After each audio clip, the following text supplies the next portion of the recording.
Maverick. Noun, unusual person. A visionary, leader, go-getter, an independent thinker. They see the vision for their life and pull that future towards them with an unyielding belief that things can and must be better. They achieve what most won't. Innovative, influential, daring, and direct, with a remarkably high tolerance for taking calculated risk. A foe to the status quo. This is Passive Real Estate Investing with Mavericks. Your host, Neil Timmins, has been involved with over $300 million in real estate transactions. He's a published author, commercial property investor, and real estate syndicator. This show is for those who want to learn how to earn passive income through real estate investing. Now, here's your host, Neil Timmins. On this episode of Passive Real Estate Investing with Mavericks, I sit down with Satch Bernhardt to uncover the 3 lessons learned as an airline pilot that apply to real estate and life. Hey Mavericks, this is Ava Baukamp, and this episode of Passive Real Estate Investing with Mavericks is brought to you by Legacy Impact Investors. We are an industrial investment firm located in cash flow country, the Midwest. We strive to shield off risk and beat inflation, all while producing predictable cash flow. We curate real estate investment opportunities for busy professionals and other real estate investors seeking passive income. To learn more about what we do and connect with me, go to www.legacyimpactinvestors.com. Welcome to Passive Real Estate Investing with Mavericks, where we provide actionable steps for you to grow your passive income and become job optional.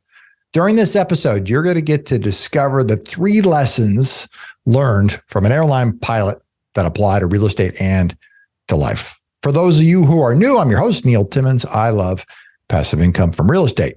Now, before I introduce you to today's Maverick, I want to make a request that at any point, like what you hear, well, give us a thumbs up and be certain to subscribe to the show. Never miss a valuable episode. If you love what you hear, give us a written review. Plus, be sure to take a look at the description of this episode. We've packed it with thousands of dollars in free resources. Now, today, we've got the privilege to learn from a person who has transitioned from airline pilot to real estate syndicator. Well, he hasn't quit flying yet, so he actually does both. Now, prior to his career, naturally, he was an airline pilot, became licensed at a very young age. All of that ultimately changed when he discovered the ups and downs, the ebbs and flows of the airline industry, and had to become financially prepared for any potential shifts and slowdown in the airline industry. And that, of course, occurred when COVID happened to him. Today's Maverick, Satch Bernhardt. I'm excited to have him here. Satch, how are you? Good, Neil. Thank you for having me. Oh, thanks for being here. Say, for the audience's sake, who are you? Where are you from? What do you do? Love it. Yep. So my name is Satch, and like you said, I'm from Orlando, and I'm an airline pilot, and I'm also I consider myself a fund manager, capital raiser. I mainly focus in multifamily space, and how I got into all this. Being an airline pilot is all I wanted to do since I was a little kid, and I became an airline pilot when I was 21 years old. And a few years into my airline career, I started seeing how the airline industry and the aviation industry as a whole goes through a lot of cycles. Mm-hmm. And so flying with a lot of guys that have been doing it for 20, 30, 40 years, they're telling me how they've been furloughed a couple times, their airlines went bankrupt, and I started seeing these patterns, right? And I realized that I need to do something else to have something to fall back on. And that's what got me started in real estate. So back in 2018, I started my first company, which was house flipping and wholesaling houses. And then, so I did that, and I scaled that company to 31 employees. Coincidentally, in 2020, my airline shut down. And so the thing that I prepared for actually happened. And then from that point on, I took 3 years off of flying. I continued growing the business. I started a second company, which is B1 Capital. That focuses on funds and capital raising. And so here we are today. Wow. Incredible. Quite a journey. Tell me about the first commercial deal you bought or invested in. Yeah. So I did about 6 deals first as a limited partner, as a passive investor, before I even entertain the idea of me raising capital or bringing money into a deal and going in the GP. So I did all those. First, I don't know if you want to talk about any of those, but the first one I did on the GP side was a property we did in Houston. Is a 350 unit Class A. We bought it straight from the developer. And that one was a $74 million purchase. Obviously, I didn't do it by myself, right? It's all the team. Yep. Partner up. And we bought that in September of 2022, and it's going great. Wow, that is not a small deal. I'm curious about that. Class A, what kind of financing did you put in place on that? A standard Fannie Freddie product? Yeah, we got a bridge loan for $54 million. Then we brought pref equity for I think it was $15 million or $10 million, and then the rest of it was equity. Got it. A bridge loan went in place there. What kind of time frame is that bridge loan exposed for then? It's the typical three year and 2 year extensions of 1 year each, but that one is a fixed rate. Got it. The intent is to sell it in a relatively short window. Yeah, we saw a lot of opportunities to. I'm sure you've seen a lot of developers don't really focus on maximizing the lease upside in the property, right? Yeah. So right. We saw a lot of value in eliminating a lot of the concessions, adding some amenities. We're adding like VIP parking and those EV chargers for cars and little things like that, right? That at the end they add up a lot. Yeah, really focused on the lease up and the value, the value adding value through bumping those rates on relatively low hanging fruit versus a heavy lift that would have you remodeling unit or units, right, through an entire property, not needed in a Class A property. Right. Yeah. It was interesting for a lot of our investors to see that because they're used to seeing the heavy renovations on some of the properties. So when we brought this property, they were looking at it and they will ask me like, what are we doing to it? Right. What was the value add play? And so we had to do a lot of educating on what you just said, right? It's not so much renovating the inside, it's more so operational and things like that. All right. So you brought debt in on that mezz debt on the first. You put preferred equity on the next piece of the capital stack. Then you stack the back side with traditional equity. Mm-hmm. Okay, got it. What was the preferred equity? What kind of terms did those end up with? So we brought DLP, DLP Capital. They're the ones that came with the equity. On the other side of it. Got it. Yeah, got it. All right. Yeah. So they were just part of the, totally get it. I'm just finding I'm hearing more conversations in the last year about the preferred equity side coming in. And, a handful of years ago, almost nobody talked about it. So right. It has become interesting. Tell me about the most recent deal you've been involved in. The most recent deal is a fund that we did for short-term rentals. So we closed that fund last year. We raised a total of $37 million for that. And we ended with 78 properties in the fund. And that one is going really well. We're exceeding our projections. There's a lot of cash flow. Yeah.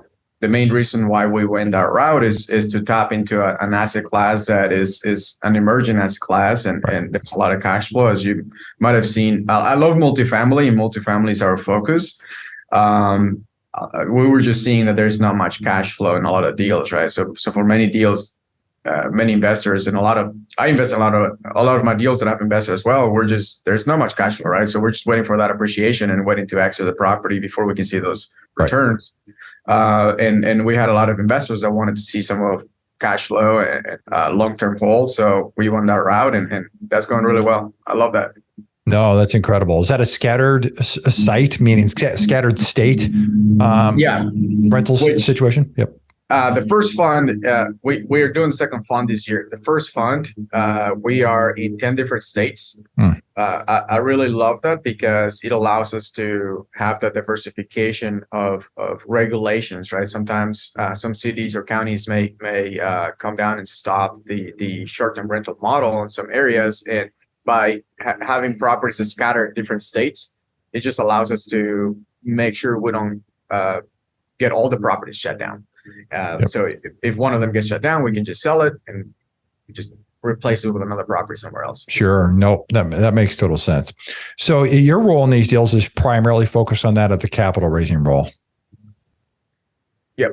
Talk to me about, passive investors. Why do they passively invest? What types of things they're looking for when you're interacting with the people you bring to a deal? What types of things are they after? What are they asking? What should they know about a particular sponsor? And then, secondly, about a particular deal.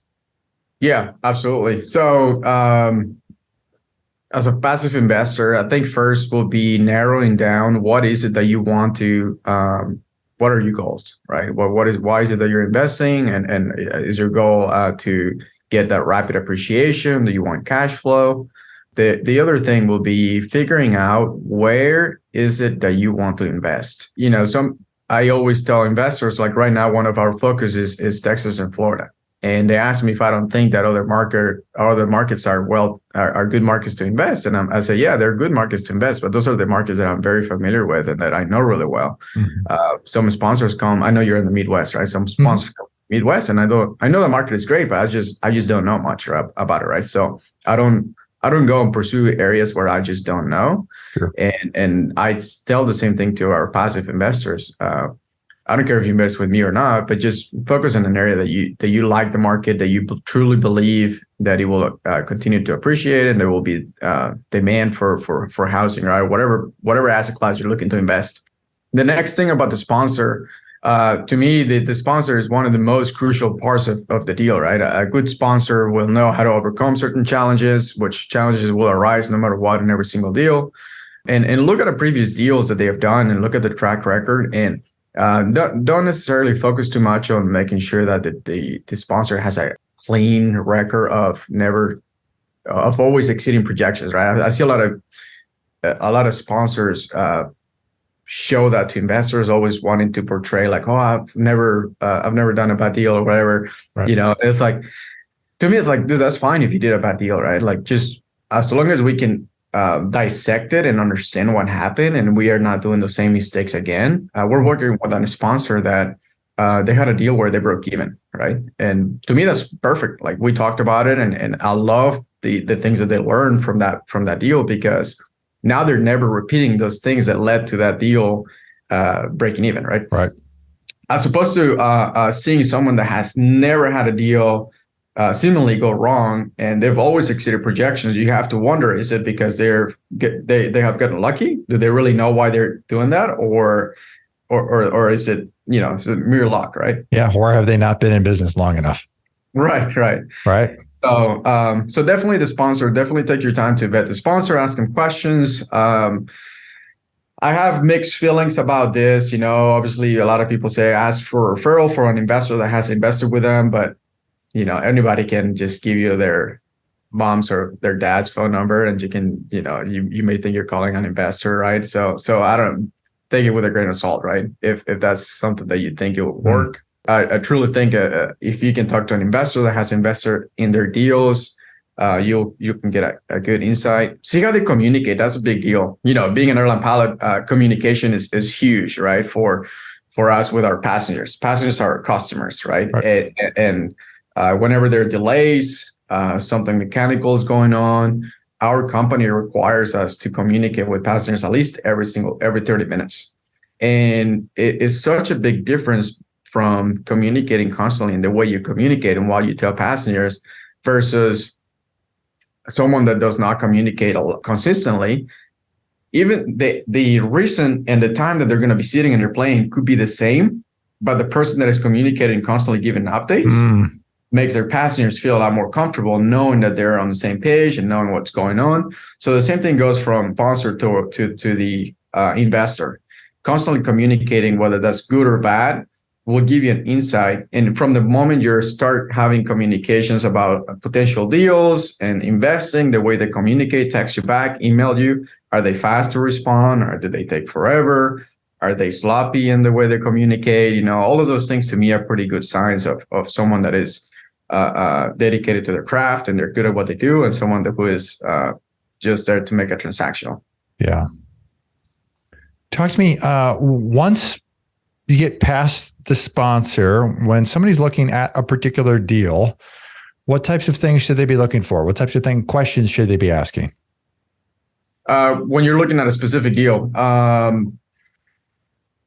guess it will depend on what kind of property you're looking at, right? So when you're looking at a multifamily, let's call it a multifamily. Let's start there.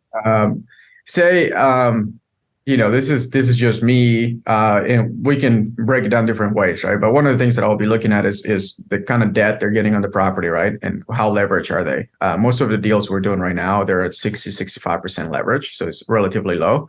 I've seen some sponsors putting deals together where leverage is quite high, right?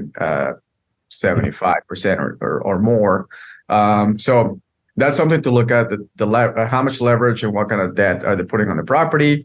A big thing right now, if the sponsorship group is deciding to go with adjustable rate, or a bridge loan has an adjustable rate, putting an interest rate cap on that. For those that may not know what that means, it's an insurance against your interest rates fluctuating and rising to a certain point, right? So I've heard of groups, obviously cost money to have that insurance in place. So if you don't purchase that, you can boost up your projected returns, but also the deal is risky, right? Correct. And we saw, I don't want to mention names, but we saw a specific group recently in Houston lost quite a few properties because of that, right? Correct. So those will be some of those things. Look at the projected. Always ask where all those numbers on when you're looking at the performer, right? Confirm rent comps. The sponsorship will give you rent comps. Make sure you confirm those rental comp properties and see if they truly compare to the property you guys are looking to buy, right? Sometimes this is why it's important to know the area, because how one street can make a difference between a Class A and Class C property, and it can be literally close to the property your guys are looking at purchasing, but the other property adjacent to yours could be in a totally different neighborhood, different class, different quality, but because it's nearby, they might try to use those rental numbers to compare them to yours, but it will not be realistic once the deal goes through, right? So ensuring that the amenities that the properties have are the same. Do they have a gym? What kind of quality of the gym is it? What kind of pool is it? All of the little things add up at the end and can really tell you if the rents are going to be comparable or not. The expenses, ensure that the expenses are realistic. I know many passive investors are not experts at underwriting, but you can get a good glimpse at usually the property taxes and insurance tend to be the things that are the most costly and can make or break a deal, especially in today's current environment. So make sure you ask them to see where they obtain those numbers from. If they're made up numbers, I'll be cautious on that, right? Sure. Those numbers should always come from a third-party source. So they should come from an actual insurance provider that already gave them a quote on the property. And most people will have a real estate consultant that will give them an approximate real estate property taxes that will happen once that new purchase price goes into effect. And you can make sure those numbers came from a third-party source. So those will be some good things to evaluate on the pro forma once you're looking at the numbers. Trying to think what else I can give the audience as a. What I hear you saying is it matters. It absolutely matters more to find the right sponsor, and then after that to evaluate the deal. Yeah. And absolutely, the sponsor would be number one, and see how they're going to structure the deal. As far as, for the most part, most people tend to be pretty common. The return profile and the value of multifamily deals, they're pretty much the same. I had an investor one time wanting to compare one of our deals against another deal, and he was breaking it down like dollar by dollar, and like, hey, this one is 2.03x and this one is 2.1x, and he was like confused, right? Not knowing which one, and I'm like, dude, just forget about the 2x and all of that, right? Which sponsor do you trust more? Which area do you like better? Which type of asset class do you like better? They were all multifamily, so that's the same, right? But which one do you like better, right? So go that route instead of focusing too much on the 2x or the 2.1x or 2.2x, because those are just projected numbers, right? Things can change. Just like us flying an airplane, we have our flight plan, but once we get on the air, things change, right? And it's more so about you and trust that you're sitting in the back and you don't think twice about it, right? Because you trust that we're going to do the right thing to get the plane on the ground, right? And where it needs to go. So same thing with the sponsor, right? Just picture that you have the trust with the sponsor and know that they're going to do the right thing when things start going wrong. Top 3 things you've learned as an airline pilot that apply to real estate. You need a flight crew, whenever we're flying. I don't know if I'll put it simply, right? When a plane shows up to the gate, there's so many things that go on behind the scenes, right? People get off the airplane, bags get off the airplane, the fueling truck gets hooked up and starts fueling the plane back up. Maintenance guy goes around, pilots are doing the checks again for the next flight going out. The cleaners come on board, they clean the airplane, and then the gate agents put the new people on board. Fueling gets all done. They put new bags on board, and all this happens. Sometimes we got time. So from the moment we get to the gate and that door opens, time starts ticking, and we have 24 minutes to turn the plane around and leave the gate. And the most interesting thing, Neil, is that all of this happens without any of us talking to each other, right? And it's very minimum interaction. And it doesn't matter where we are. We can be in Canada, Mexico, and the US. Everybody does it the same way, right? Which is super important, which shows the power of having the right team in the right place. Yeah. And it showed me since the beginning, playing in any game, whether that's real estate or whether that's business or flying an airplane, you need a team that knows what they're doing, and that will really take you far. Another thing is having a flight plan, knowing what you're doing, why you're doing real estate, right? I made the mistake originally at my first business. I just started it and I was just chasing money. And I didn't really set a flight plan, right? Or a goal with what I wanted to do. Sure. And talking to my business coach, one of the things he asked me, he says, Satch, why are you doing this? And I said, well, freedom. I want freedom, right? And he says, you don't want freedom. At the time, I didn't understand what he was trying to tell me, right? Yeah. And he says, dude, if you want freedom, why don't you sell all your things and go live in a park, right? You're free. And I said, okay, I got you. He says, what you really want the ability to create the memories with the people that you love, right? And at the end of the day, that's all we want, because when you become financially free and like you have no seemingly any responsibilities or like nobody to tell you what to do, you can only go to the beach and drink margaritas for so long before you get bored, right? And you're going to be back at doing something. Right. So what we really want is just having that ability of creating those memories with the people that we love, right? So make sure you have a plan and a goal of how much money you want, how much income you want to make from the properties, and don't just chase a number without really having a reason behind it, right? And that was huge for me. And another thing that I learned is something that we use at the airlines called threat and error management. I'm sure commercial flying is one of the safest modes of transportation. Correct. Right? And the reason why is because we do a lot of studying on accidents, and we discover how every accident was not led because of one thing. It was always a series of things that happened along the flight that led the plane to crash. And I started analyzing deals that went wrong, and I realized that it's the same thing that happens, right? It's not just one thing that goes wrong in a deal. It's a series of things that were put together that led the deal to go wrong or sideways. Some of the things that we can, as a passive investor, you can do this as well, which will be something we do at the airlines, is having those policies and procedures, right? Policies and procedures will be, and this is completely removing emotion out of every single deal, right? Right. There's no motion when we fly, right? We have checklists, we have policies and procedures, and we make decisions based on those. There is no like, oh, I feel like the weather is good or not, right? It's a number, right? Is the weather good or not, right? Correct.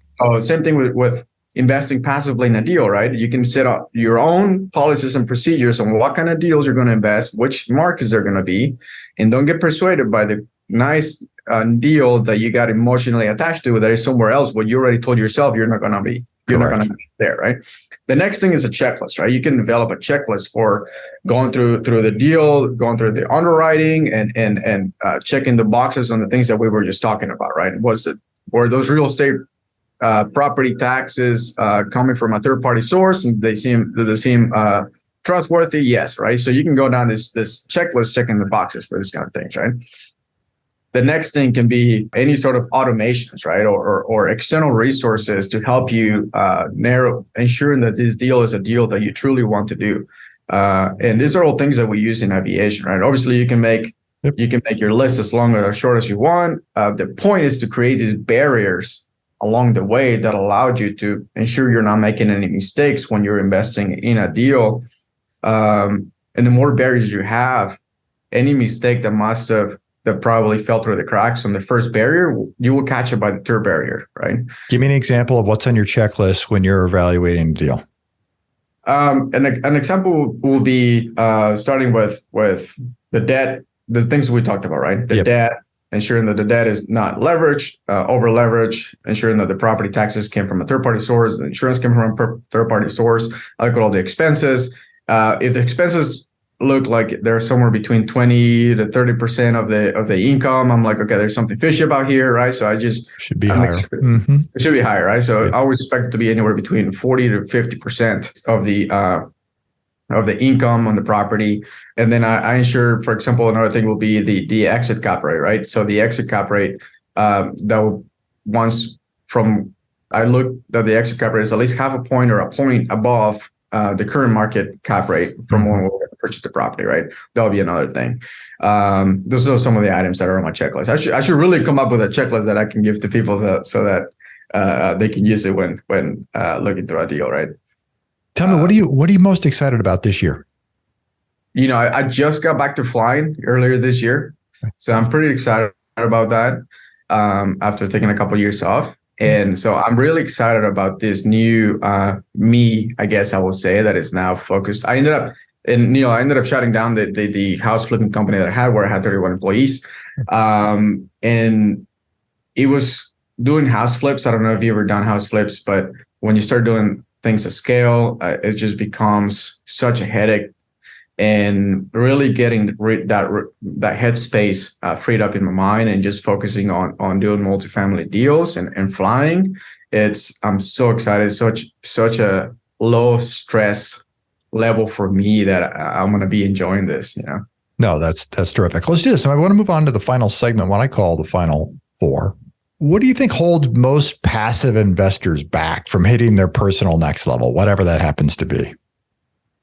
I think part of it is being comfortable with what they're doing. So many people, it's hard to venture out and doing something different because, like they say, right, you're the show me your friends and I'll show you who you are, right? You're the closest 5 friends that you have. So if they're constantly, if their habits and their lifestyle is formed by those 5 people that they always surround themselves, the one person out of that group that wants to get to the next level is pretty hard to do because they keep looking at their friends. They're like, well, none of these guys are doing it.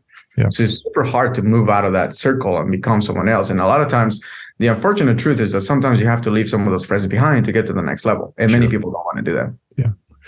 What are you passionate about outside of real estate and flying?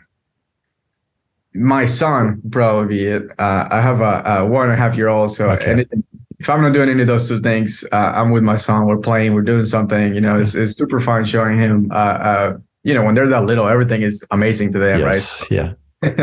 Yeah. No, that's terrific. What's your favorite book? Relentless by Tim Grover. He's I've always had this very obsessive personality. And that can be either good or bad, right? So you can, whatever circumstance you can put it in, I'm just laser focused and I get to the goal that I want to get to.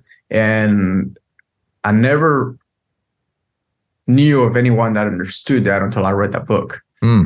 And he explains and he shows you how it's not a bad thing to have, but rather how it's a good thing and you can put it to use in a good way. So that's a great book, Relentless. Favorite way to make. Go ahead.